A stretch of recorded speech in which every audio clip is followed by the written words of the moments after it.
Okay, guys, it is Monday, April the 20th. For some of you out there, it is a joyous, happy holiday. You probably love our Prime Minister for making marijuana, the devil's grass, the green gupta, whatever you want to call it, making it legal in our country. And I'm happy for you guys. I personally don't partake. I'm not against it. I'm happy it's legal. And so today is 420. And that's a big Christmas holiday for all of my friends who like the marijuana. Moving forward, I am looking down at my computer and we are talking today about a few things. But number one, in the history of the world, the price of oil has never gotten below zero. In the history of the world. Today, it didn't just go below zero, it was trading in the negative hundreds, percentage-wise, below zero. What does this mean? Most people that are going to watch this probably don't know that much about oil. And I may make a mistake here or there. So if I do, and you want to correct me in the comments, please do so. If the price of oil, if the production of oil gets to a point where the capacity to store and produce reaches a higher percentage than what we are consuming, we have overproduction. We are now so overproduced in terms of oil, they have nowhere to store it. There are literally ships sitting in the ocean acting as tankers, just sitting there holding oil. Okay, so we have nowhere to put it. On top of that, to bring it back to Canada, our oil economy is decimated. The federal government for years now has been unable to get various pipelines put in place to move our oil. And oil is probably one of our largest, biggest commodities in Canada. It plays a huge factor. Alberta makes so much money that they end up giving all of the other provinces bonus checks because they've got this oil money. So we've had not zero, but we've had very little oil production. We've had oil companies in the US, oil companies in Canada, and from around the world fold up. I've talked about Chinese interest in our oil, and I think it's a huge concern. I think it's something that needs to be addressed. But our federal government has failed at every single step to act on making sure that one of our top producing commodities is looked after, that one of the most important provinces in terms of revenue in Canada is taken care of. They have been decimated in Alberta, absolutely decimated. It's unacceptable from every single level of government that has allowed this to happen. There's been protests, both on railroads and through our Indigenous population. We should be working with everybody, but at the end of the day, if it is in the best interest of Canada, we have to come to some sort of resolution, and they failed to do that. So not only has oil crashed and burned, literally, and there's been zero compensation from the government, which is our tax-paying dollars, we're now seeing oil companies, the storage, they're paying people to take the oil. Traders, take it. We can't hold it. We have nowhere to put it. So it's an absolute global catastrophe.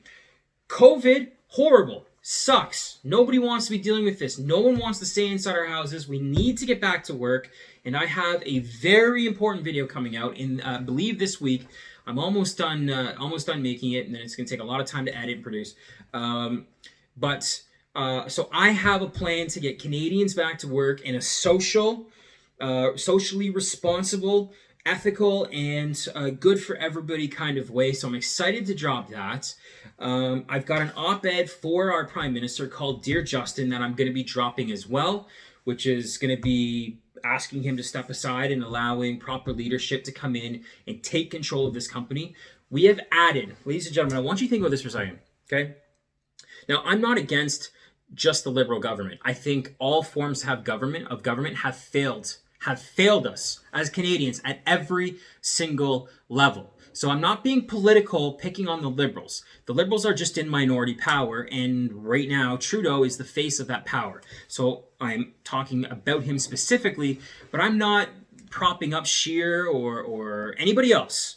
Nobody's getting a pass. Everybody has failed at the highest level. But here's the point. We can't keep failing. We can't keep this up, because the longer we keep this up, one, our citizens hurt.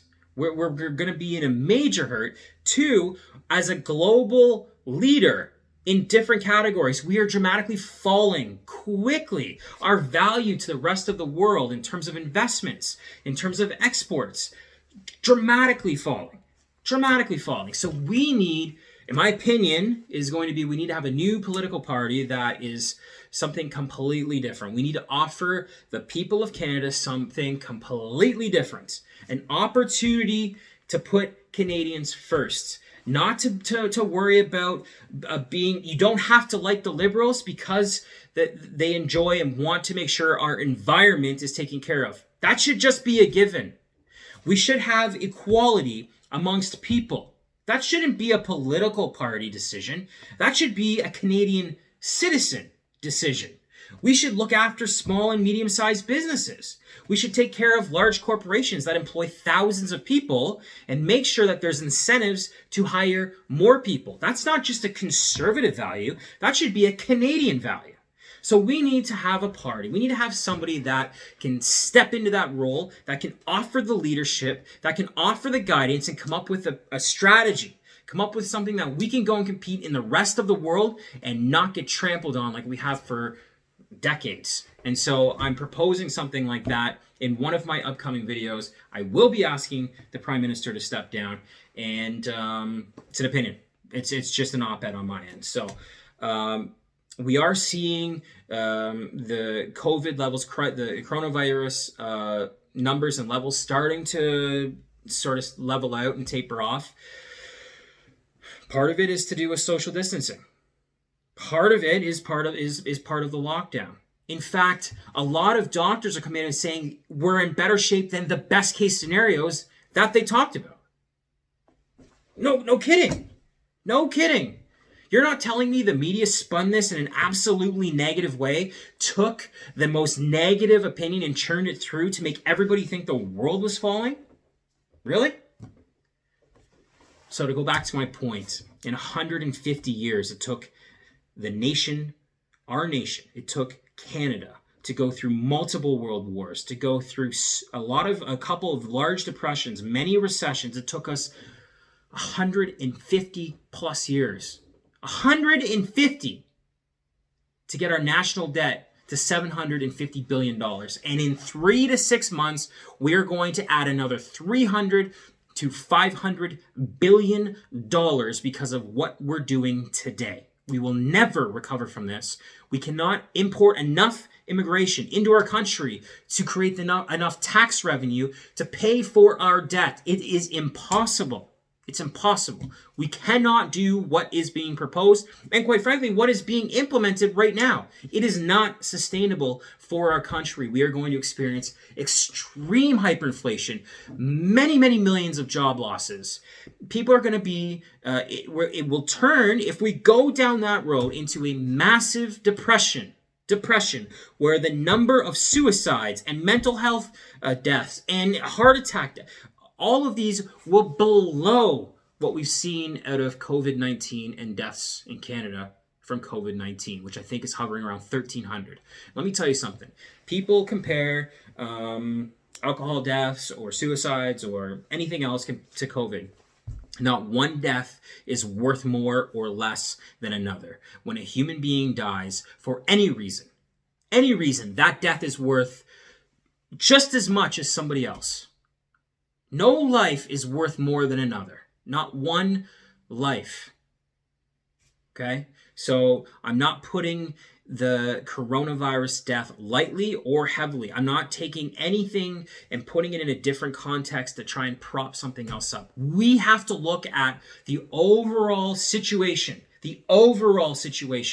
of our economy and of our people, which matters first and foremost. Not what's happening in China, not what's happening in the US. And we have federal leaders sending our most prized possession right now, which is PPE, personal protective equipment, for our doctors and nurses. They sent 16 tons to China. And you know what China sent back? Defaulty stuff. It didn't work. Defaulty, is that a word? Faulty stuff. It did not work. It was found to not work. We have to look at ourselves first. We have to take care of Canadians first. In order for us to take care of everybody else, which is what we do, we are Canadian. That's what makes us who we are. That's in our fabric. That's in our DNA. We have to look at who is first, and that's us. And once we're first and we can take care of our own, then we can go out and take care of the rest of the world. But until our own is taken care of, I'm talking about homeless people on the streets, mental health institutions. We have a CPP that's non-existent. We have pensioners who thought they were going to have money. They don't have money. We have a government who spends frivolously, who spends your tax-paying dollars just like it's nothing. It's like tap water. They turn it on and it goes. And we have no accountability. Zero. In any government. You know, Theresa Tam, Canada's top doctor, has flip-flopped on every single decision. Every decision. You can go back on this timeline from the middle of January when we had credible military intelligence. Credible. That said we can't allow travelers from certain spots in the world because there is a pandemic happening there. And she turned around and said, no, open the borders. Let them in. Not just let them in. Let them walk around. You can walk around. No big deal. That was in January and probably was happening before that in December. Who knows? We have credible information from the middle of January. These people do not have Canada's best interests at heart. Guys, we can't spend our way out of this. We can't spend our way out of this. We don't have the money. So we need to have a new plan. We need to get back to work. We need to start generating revenues. We need to start creating more tax dollars. And this doesn't mean we need to be taxed more. We just need to have money coming in order to sustain what we're doing, which we can't sustain. My plan isn't to raise taxes. My plan is to offer incentives to bring more people in to hire high-paying jobs because it creates a higher-paying tax base. It takes care of more people. We need change. And we need it now. Oil. Oil is negative. Oil, one of our top commodities, negative. $0. Zero. And our federal government has done nothing. They're spending $1.7 billion to do what? Clean up wells. Is that important? 1,000%. The environment to me is extremely important. When I walk outside, I want to have fresh air to breathe. I want to have clean drinking water. I want every single person in Canada to have access to fresh air and clean drinking water. It's imperative. But we need to have priorities. We have to have priorities. And the federal government, on both sides, has dropped the ball in every capacity possible. There's no for the people. There's for the government. And there's zero leadership. When you have zero experience, you can't walk into a role and be expected to pull the trigger when the decision to make is extremely difficult and you're looking down the barrel of that gun and you know you've got to pull the trigger and you don't. And then millions of Canadians' lives are affected. Millions. And that's what's happened. And it's going to continue happening until we make a change, until we stand up together and fight this together. We have the people to do it. We have the brain power to do it. We have the ingenuity to do it. We have an amazing group of people here in Canada, very well diverse. People that have different opinions, that can bring different sets of traits to we have the population to bring us out of this despair, to take us away from where we are. We have that, and we're one of the only countries in the world to have that. Now it's time to start using it. Now it's time to start relying on people like you and me to really dig us out of this mess, because it's not going to be the government. They are not here to save us. They never have and they never will, unless it changes. Fired up today. It's Monday, 420. Might need to smoke something just to calm down a little bit. Listen, guys, the point is this. We are in very uncharted territories. We are in a complete unknown. Complete unknown. Nobody knows where we're going. And nobody at the federal level, nobody in leadership has a plan. There is no plan. Reality is this, guys, we're in for 6 weeks. We can't go out. Essentials are needed. That's it. At the end of 6 weeks, we're going to reevaluate. And in those 6 weeks, we should have multiple plans laid out. Because if this happens or this happens or this happens, there's different scenarios. There has been zero guidance, zero planning. I'll give Doug Ford a little bit of credit because he's come out and had the balls to say exactly what's going on within reason. Bravo, Dougie. But besides that, zero leadership and really zero accountability. That's it, guys. It's Monday, February 20th. I'm going to be trying to hit some pretty good videos every week. I have my op-ed coming out called Dear Justin. It is going to basically talk about everything that has been a failure, and I'm going to talk about how we can change what he's done. I'm going to talk about how we can take his failures, learn from his mistakes, his lack of leadership, his lack of experience, and how we can move forward and make Canada a lot better place to be a citizen in, so that we can go out and be a lot better citizens in the world, because that's who we are. That's who we are. Love you guys. Love you guys. 420. Have a great day. And I'll be back tomorrow.